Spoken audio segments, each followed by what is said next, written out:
ఆలియా భట్ మొన్న గంగూబాయిగా వచ్చింది. వచ్చే వారం సీతగా త్రిబుల్ ఆర్తో దుమ్ము దులపబోతోంది. ఆ తర్వాత బాక్స్ ఆఫీస్ మీద బ్రహ్మాస్త్రం విసరనుంది. ఆ తర్వాతే 7 అడుగులు నడిచేందుకు ముహూర్తం ఫిక్స్ చేసుకుందట.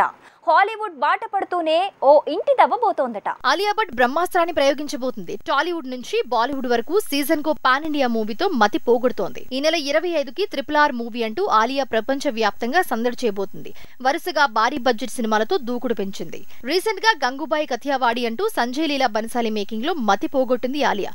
2022 ఫస్ట్ క్వార్టర్ లో గంగూబాయిగా వచ్చింది. సమ్మర్ కి RRRతో సందడి చేయబోతుంది. ఇక ఆ తర్వాత అంతకు మించి బ్రహ్మాస్త్రాన్ని రెడీ చేసుకుంటుంది ఆలియా. బ్రహ్మాస్త్ర మూవీ సెప్టెంబర్ లో రిలీజ్ కాబోతుంది. అంటే వింటర్ సీజన్ కి కాస్త ముందు బ్రహ్మాస్త్ర రాబోతుంది. సో ఫిబ్రవరి, మార్చ్, సెప్టెంబర్ ఇలా ప్రతి సీజన్ కు పాన్ ఇండియా మూవీతో ఆలియా దూకుడు పెరగబోతుంది. గంగూబాయ్ హిట్ తర్వాత RRR, ఆ తర్వాత బ్రహ్మాస్త్ర ఇలా వరుసగా బాక్స్ ఆఫీస్ మీద దాడి చేయనున్న ఆలియా త్వరలో 7 అడుగులు నడవబోతుంది. రణబీర్ కపూర్ తో ఈ ఏడాది తన పెళ్లి అంటున్నారు. సో పర్ఫెక్ట్ జర్నీతో బిజీ అవుతుంది ఆలియా.